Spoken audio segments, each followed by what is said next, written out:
Bonjour, nous allons étudier aujourd'hui le correcteur dit proportionnel intégral.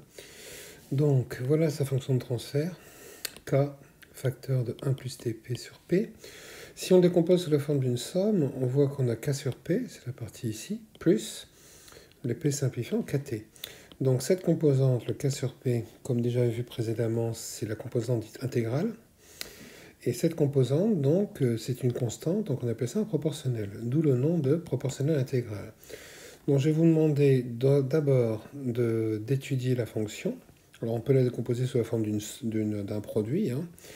Donc par exemple, vous pouvez très bien l'écrire, on peut l'étudier comme étant k sur p fois 1 plus tp, par exemple.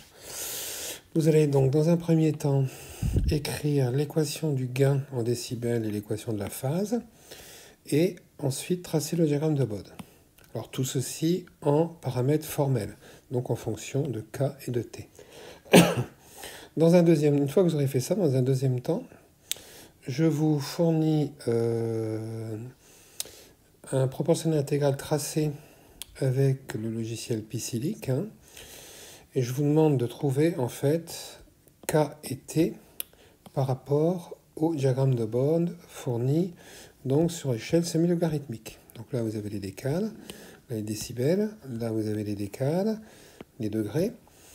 Donc vous me trouvez k et t en le justifiant, et vous tracez de façon construite l'asymptotique. Donc c'est pas uniquement je trace des asymptotes car ce sont des droites asymptotiques, il faut que ça soit absolument construit par rapport aux valeurs donc de t et de k. Voilà, je vous souhaite bon courage et je vous dis à bientôt.